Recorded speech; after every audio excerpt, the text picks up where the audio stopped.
Ini kita diskusikan tentang perjalanan G20 bersama pakar hubungan internasional Universitas Boswa, Pak Arief Wicaksono. Ya, Indonesia sebagai presidensi G20 mengangkat tema pulih bersama, bangkit perkasa. Ya, gimana nih Ya, tema yang ada Pak Arief? Ini kalau menurut saya sih itu cuma slogan saja ya. Dan slogan itu kan sebetulnya untuk menyambut itu apa namanya eh untuk menyambut selesainya COVID gitu kan. ya, dan slogan Jadi itu juga pasca sudah sejak awal keadaan, ya. hmm, keadaan pasca COVID itulah yang dinanti-nantikan gitu supaya eh, suasananya secara nasional maupun secara global itu bisa lebih kondusif gitu kan dengan itu apa dengan tagline itu ya dengan slogan itu. Tapi kan ternyata nggak itu ya. Begitu terjadi perang antara Rusia dengan Ukraina, slogannya kemudian harusnya berubah tuh. Artinya slogan ini mestinya diganti, tidak laku lagi untuk saat ini. Ya karena akhirnya semua orang kalau dalam keadaan perang ya semua orang sakit gitu kan. Katakanlah ya katakanlah kalau misalnya kita pakai perspektif apa namanya world citizen gitu kan. Kalau pakai perspektif bahwa kita ini adalah warga negara dunia gitu. Artinya apa yang terjadi di Ukraina, ya, kesulitan, perang, apa kesulitan karena perang, kemudian banyak yang meninggal dan lain sebagainya, itu kita rasakan juga kan Ya, dalam perspektif world citizen itu. Tapi kan nggak nggak seperti itu juga gitu kan. Kita ya sibuk sendiri juga dengan urusan kita dan seterusnya gitu. Sehingga menurut saya slogan-slogan itu ya hanya untuk formalitas acara-acara saja gitu. Kurang kurang bermakna ya, kurang iya, bermakna. iya, sama kita melihatnya seperti itu juga karena di sini berupa ajakan untuk pulih bersama karena konteksnya dari COVID. Mm-mm. Kalau dari COVID mungkin iya, tapi ada masalah lebih apa yang lebih memakan energi lagi di kemudian hari ini perang itu. Iya. Iya, terus itu juga Pak Jokowi sudah ke Ukraina dengan ke Rusia. Ya, salah Mm-mm. satunya mungkin untuk mengundang presiden-presidennya agar hadir di G20 ini. Tetapi tidak hadir, Pak. Iya. Dua-duanya tidak hadir. Iya. Iya. Iya karena memang ada banyak hal mungkin ya jadi pertimbangannya Putin ya. Mungkin KGB atau intelijen Rusia yang dulu dia pernah lama di situ kan, itu sudah memberikan informasi bahwa kalau Putin hadir, situasinya akan seperti ini. Kalau Putin nggak hadir, mungkin akan lebih banyak manfaatnya. Atau pertimbangan-pertimbangan lain juga, seperti yang saya sampaikan tadi, bahwa G20 itu adalah forum yang tidak terlalu mengikat hasil-hasil pertemuannya gitu kan. Hanya sekedar membawa semangat saja, membawa apalagi namanya, membawa apa ya, euforia saja ya. Tapi nggak ada yang mengikat itu hasil pertemuan G20 itu. Masing-masing negara selesai di Bali selesai gitu kan, kembali ke masing-masing negara urusannya ya urusan masing-masing lagi gitu. Ya, Jadi Pak. bagi saya G20 dan G yang lain, grup-grup yang lain itu ya sekedar hanya sekedar apa ya orang bilang itu arisan ya, datang kumpul-kumpul cerita-cerita gitu. Tapi nggak, keputusan yang diambil itu nggak ada yang mengikat gitu, non legally binding gitu kan istilahnya kalau dalam hukum internasional. Kalau nanti forum G20 di Indonesia ini menghasilkan komunike, eh, itu tidak wajib bagi peserta untuk mengikutinya. Nggak ada ikatan, nggak wajib, nggak ada yang wajib. Contoh ya, saya kasih contoh ya. Iya, ya. Eh, di G20 itu ada yang namanya G20 Action Plan, G20 Action Plan. G20 Action Plan itu dikeluarkan atau dihasilkan dalam rangka respon global, dalam rangka menunjukkan bagaimana respon global itu, apa respon G20 terhadap situasi global yang pada saat itu diterpa oleh pandemi gitu kan. Nah, itu G20 Action Plan.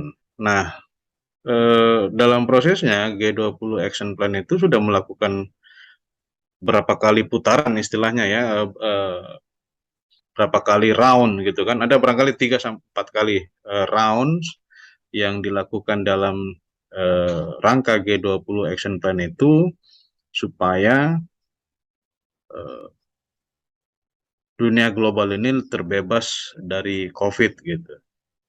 Tapi kan ketika kita misalnya kembali ke Indonesia, apakah yang dilakukan oleh Indonesia berdasarkan G20 Action Plan? Enggak kan? Yang dilakukan di Indonesia malah membuat apa namanya itu, Pak Presiden bikin Perpres tentang PEN, ya kan, pemulihan ekonomi nasional. Kemudian bikin kebijakan juga tentang apa namanya, anggaran itu ya, pengetatan anggaran ya, dan seterusnya. Dan itu tidak diatur dalam G20 Action Plan. Jadi Strategi betul-betul internal. negara-negara anggota, hmm, ya, Strategi internal, saya bilang setiap negara. iya. Nah, yang menarik justru di situ. Kalau toh akhirnya kemudian negara-negara itu menggunakan strategi mereka masing-masing, lalu untuk apa G20? Ya, ini ada 3 isu prioritasnya Ya nih. kan? Isu Nah, prioritasnya transisi energi berkelanjutan, transformasi digital dengan hmm, arsitektur kesehatan global. Iya, jangan sampai ada kalau ada negara yang terlalu terbuka nanti di forum ini, ya negara lain bisa memanfaatkan untuk saling potong atau apa juga dengan kebijakan internal masing-masing itu. ya pasti. Yang sebetulnya menarik dalam forum-forum multilateralisme seperti G20 ini adalah seberapa, karena ini adalah forum yang tidak mengikat ya hasilnya, maka yang paling menarik justru adalah seberapa besar effort atau keinginan dari negara-negara anggota G20 itu untuk menyelesaikan masalah global ini secara bersama-sama, ya kan? Itu tidak tergambar tuh dalam satu rantai komando yang jelas gitu kan. Iya. Oh ya, ini untuk mengakhiri perang Rusia Ukraina harusnya pakai model gini nih, pakai model A gitu, katakanlah seperti itu. Tapi yang dilakukan kan tidak seperti itu. Nah, justru yang menarik itu adalah bagaimana semua negara itu kemudian melepaskan sedikit ya kepentingan nasional dan apa namanya ya, kedaulatannya ya untuk sama-sama bersatu dalam konteks G20 itu ya untuk katakanlah berkontribusi menghentikan perang yang ada di Rusia gitu. Yang perlu diingat, G20 itu adalah kumpulan negara-negara yang kumpulan 20 negara yang ekonominya paling bagus deh sedunia gitu kan. G20 itu kan gitu. Kumpulan Ya, negara-negara yang ekonominya lagi bagus-bagusnya nih di dunia. 20 terbesar. Sekian persen dari PDB mereka itu masih bisa ya, termasuk Indonesia katakanlah seperti itu. Nah, apa effortnya Indonesia, juga Amerika dan juga China dan negara-negara yang lain yang masuk dalam angkatan untuk menyelesaikan perang di Rusia? Nah, itu lebih menarik sebetulnya ketika negara-negara itu mulai melepaskan eh, persoalan norma dan kedaulatan, apa bukan norma ya, kedaulatan dan kepentingan nasionalnya masing-masing, lalu lebih berpihak kepada norma yang sifatnya lebih internasional gitu, yaitu kemanusiaan katakanlah, ya kan? Itu yang berat. Tapi kan tapi kan nggak dilakukan atas nama itu gitu. Semua negara kembali kepada nasionalismenya masing-masing dan kepentingannya masing-masing gitu kan, seperti Iya, itu. iya. Apakah Pak Arief curiga bahwa ini malah akan menjadi ajang untuk saling mencari celah, Mencari celah dalam artian mencari eh, celah bisnis. di masing-masing negara, misalnya untuk ekonominya, bagaimana caranya untuk menyalip negara ini, terutama ini yang Oh kelihatan iya, itu China dengan Amerika. Amerika ya. Ya pastilah, tapi kan nggak harus lewat pertemuan G20 mereka ingin mengetahui reaksi atau manuver negara-negara lain gitu kan. Masing-masing negara punya perangkat-perangkat yang ya katakanlah bisa eh, mengawasi atau melaporkan perkembangan-perkembangan yang terjadi secara internal ke luar gitu. Jadi intelijen mereka kan main semuanya kan. Untuk bisa mengalahkan Amerika, Cina harus ngapain gitu kan. Untuk bisa mengalahkan Cina secara ekonomi, Amerika harus melakukan apa gitu. Itu kan CIA atau dinas rahasia China ini sudah masing-masing sudah punya data gitu kan. Seperti itu. Jadi nggak perlu harus ke G20 lagi. G20 itu sebetulnya itu tadi seperti saya bilang, arisan kumpul-kumpul aja gitu. Sekaligus menghabiskan anggaran akhir tahun gitu kan. Yang senang ini kan yang di Bali, Pak. Pengusaha-pengusaha yang di Bali, pengusaha Iya, kecil. benar, benar. Secara ekonomi politik, eh, rekan-rekan kita yang ada di Bali itu yang mendapatkan keuntungan paling besar gitu.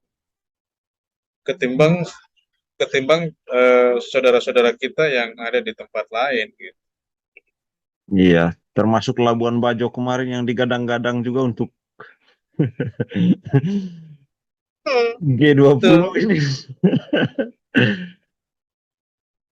Ya kan akhirnya kan semua tindakan negara atau nasihat negara kepada warga negara itu kan atas nama G20 semua gitu. Mari sukseskan kegiatan ini demi terwujudnya G20 gitu kan. Mari lakukan ini dengan baik demi eh, terciptanya G20, demi lancarnya G20. Astaga, padahal G20 itu kan acara yang tidak mengikat hasil-hasilnya gitu. Maksud saya, Ya. apapun yang terjadi di G20 gitu kan, Amerika masih bisa veto tuh lewat PBB. Itu. Iya, tidak ada kekuatan ya, tidak punya kapasitas seperti disampaikan tadi. Maksud saya tempatnya juga salah gitu. Ketika kita berharap bahwa Presiden Jokowi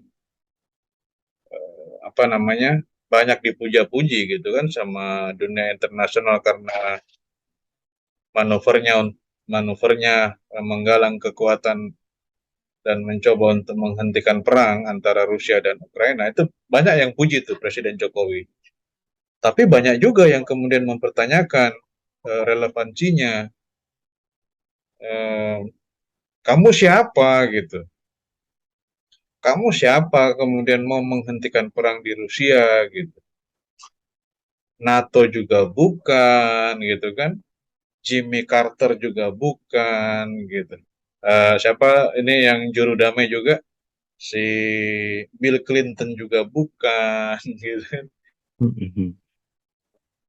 Jadi untuk apa gitu? Lebih bagus kalau perang di Rusia, Ukraina itu dipelajari dalam konteks bagaimana kita mempersiapkan diri untuk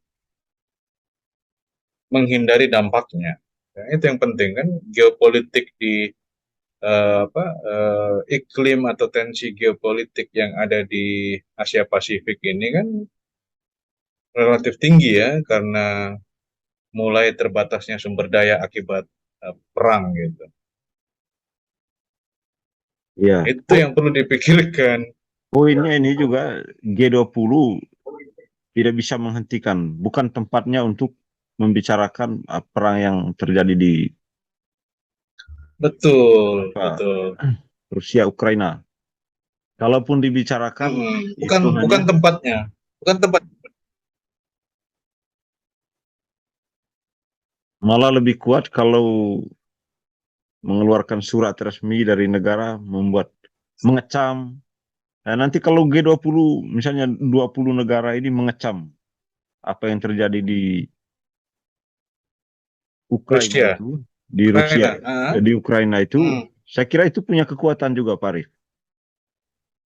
Ya, dalam konteks apa dulu kekuatannya gitu untuk memaksa Rusia berhenti gitu, menghentikan perang kan enggak. Iya, Ya, itu beratnya karena masuk negara-negara pasti memiliki pandangan Cina berbeda dengan Amerika. Bisa betul. jadi. Mm-mm. Jadi negara-negara besar ini, negara maju lah ya, ini sedang menjaga kartu-kartu trufnya mereka. Mereka sedang menahan supaya kartu truf mereka ini tidak mereka keluarkan. Ya, karena ketika mereka keluarkan kartu trufnya masing-masing, Amerika mengeluarkan kartu trufnya, China mengeluarkan kartu trufnya, Jerman mengeluarkan kartu trufnya. Itu yang terjadi ya seperti gambaran teman-teman para pengamat militer itu, yang terjadi akan Perang Dunia Ketiga gitu. Ketika semua negara, terutama negara maju yang punya kepentingan terhadap ekonomi dunia ini, itu mengobral kartunya gitu. Ketika mereka mengobral kartunya, yang terjadi sama dengan Perang Dunia Pertama dan Perang Dunia Kedua, sama-sama ingin show off gitu kan, memperlihatkan kepada dunia global bahwa mereka mampu untuk berperang gitu. Iya, memang walaupun perang tanding di antar kampung saja itu bisa kita dengan mengamati itu. Ini kalau kalau sampai membicarakan mendesak Rusia untuk menghentikan perang itu, menghentikan serangan, ini bisa jadi G20 bubar ini. Tinggal G5 atau G2 mungkin atau G10. Iya, iya bisa jadi seperti itu karena kan Rusia juga sebetulnya masuk dalam G20 gitu, ya kan? Coba kenapa nggak ada sanksi buat Rusia dari G20? Kenapa nggak ada agenda pembacaan sanksi katakanlah buat Rusia sebagai negara anggota G20 gitu? Karena dianggap menyalahi peraturan perang misalnya kan? Nggak ada kan agenda agenda tentang sanksi Rusia itu malah Rusia mengirim perdana menterinya Iya. datang ke Bali itu. Mm-mm. Ini isu prioritas ini kita tidak tahu apakah isu prioritas yang diangkat oleh Indonesia ada tiga ini atau Mm-mm. isu prioritas berdasarkan kesepakatan ini kita kurang tahu juga. Yang transisi ekonomi, transisi energi berkelanjutan, Mm. transformasi digital ini kan tiga isu prioritasnya. arsitektur kesehatan global. Ini Indonesia punya atau Indonesia sebagai presidensi, ketua presidensi pasti mengusulkan gitu. Jadi usulan Indonesia itu ya tiga-tiganya itu usulan Indonesia. Kan ceritanya sebagai ketua presidensi semua negara-negara anggota ya pastilah menyetujui apa yang Indonesia usulkan gitu. Pasti. Cuma sekarang persoalannya adalah begini, agenda prioritas yang pertama katakan transisi energi. Transisi energi itu definisinya apa? Mengakhiri rezim energi batu bara menuju rezim energi yang lebih clean gitu kan, energi baru seperti terbarukan? misalnya energi baterai gitu. Listrik ya, Ya, apakah matahari. itu? Sedangkan kita kemarin kan baru saja kecolongan tuh, ya kan? Indonesia itu kecolongan karena eh, Pak Luhut kan merasa dan Pak Jokowi sudah merasa berbicara dengan Elon Musk, ya kan, soal bagaimana kemungkinan kalau Tesla itu bisa membuat kendaraan listriknya yang menggunakan baterai yang diambil dari nikel di Sulawesi kan, itu. Nah, kecolongannya kita di mana? Kecolongan kita ternyata Tesla memang menggunakan nikel yang ada di Sulawesi, yang ada di Indonesia gitu. Tapi bukan melalui pemerintah tuh belinya. Melalui perusahaan negara lain dalam data ekonomi disebutkan di situ bahwa Elon Musk perusahaannya itu Tesla itu membeli sejumlah nikel itu yang mau dijadikan bahan baku baterai ya, Ya, itu dari perusahaan Cina yang menambang di Indonesia. diberikan izin oleh Artinya Indonesia. duitnya kemana? Ya, Jelas. artinya duitnya lari kemana tuh? Ya, ada Iya juga kan? ke negara, ada mungkin ada juga sedikit mungkin ke Iya, negara. seberapa lah kalau ke negara gitu kan? Eh, situ kita sudah kecolongan tuh. Yang dimaksud dengan transisi energi itu yang mana gitu. Terus yang kedua, Ya. moda transportasi di Indonesia masih relatif banyak yang menggunakan basis energi fosil gitu kan, batu bara gitu. Tanpa pemerintah atau katakanlah masyarakat ini diberikan kesempatan untuk eh, minimal mendapatkan apa ya namanya ya. Kemarin kan ada kebijakan tuh, sempat ada kebijakan bahwa semua pejabat pemerintah itu harus mengganti mobilnya dengan menggunakan mobil listrik, ya kan? Kalau nggak Ya, salah tuh. kalau Nah, saya sekarang sepakat sama kebijakan itu mana Gibran tuh? itu. Nah, ya, kebijakan itu kan ya justru akhirnya kemudian di Solo justru menentang gitu kan. Solo akhirnya kemudian nggak mau. Alasannya sederhana gitu kan. Nah, kalau semua diganti dengan listrik, itu kan artinya pemborosan. Kenapa? Karena harga kendaraan listrik yang dianjurkan oleh pemerintah pusat untuk digunakan oleh pemerintah daerah, itu harganya miliaran gitu. Ada. Harganya miliaran. Nah, Ya, di saat bag- daerah lagi susah gitu. Nah, gimana, gimana, gimana? ya, bagaimana kita tidak curiga kalau harganya seperti itu? Iya, itulah. Nah, itu tadi transisi energi yang lebih clean itu maksudnya apa, gitu kan? Dan kenapa itu dijadikan prioritas, gitu? Ya, kalau kita lihat sih ini mungkin ke isu lingkungan dia larinya ini. Bagaimana menjaga. lingkungan, pencemaran lingkungan. Ya, benar. Soal pasti larinya ke lingkungan juga gitu kan. Tadi yang saya bicarakan itu pasti muaranya lingkungan gitu. Ya, tapi apakah Indonesia sadar bahwa dengan menggunakan isu lingkungan kita akan banyak dijejali sama persoalan-persoalan yang sebetulnya merugikan kita sendiri gitu. Kenapa? Karena negara-negara maju itu merasa sudah memberikan kita kontribusi berupa duit gitu kan. Karena mereka sebagai hasil dari carbon trading, carbon trading. Jadi karbon-karbon yang ada di Inggris, ya CO2 yang ada di Jerman, kemudian karbon yang ada di Amerika, itu kan dikemas gitu kan, dikemas dalam sebuah kontainer dan kemudian dilepas ke hutan-hutan Indonesia gitu. Dan karena itu Indonesia dikasih duit tuh, ya kan? Kasih duit oleh negara-negara maju itu. Jadi kalau Indonesia kemudian menyinggung soal lingkungan gitu kan, negara-negara maju pasti akan tersinggung.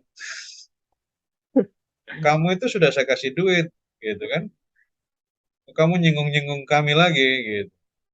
Kan sebagai negara yang paling besar menghasilkan emisi gas buang itu kan negara-negara maju. Ini baru saya tahu nih kalau asap-asap itu, asap-asap pabrik negara-negara Eropa, Amerika dibawa ya ke sini, dibuang di hutan Indonesia. Iya, dijual belikan, diperjualbelikan oleh pemerintah dan itu memang ada itunya ya, ada terjadi sebuah kesepakatan memang ya dalam KTT lingkungan ya, KTT bumi ke berapa itu? Ke-20 ya di Copenhagen itu. Dan itu kesepakatan bersama bahwa oke, kami negara berkembang, Brazil, Indonesia dan negara-negara lain yang masih punya hutan, itu adalah satu-satunya tempat untuk bisa memurnikan kembali udara, ya kan, yang sudah dikotori oleh zat-zat racun gitu. Caranya gimana? Ya itu tadi, di kontainer, dimasukkan kontainer, dikirim ke Indonesia, nanti di hutan-hutan Indonesia dilepas tuh. Ya, maksudnya supaya Jadi makanan tumbuhan. CO2-nya itu, CO2 dari negara, itu jadi dimurnikan oleh hutan kita gitu kan. Tenanglah, tumbuhan-tumbuhan Indonesia dapat makanan banyak tuh.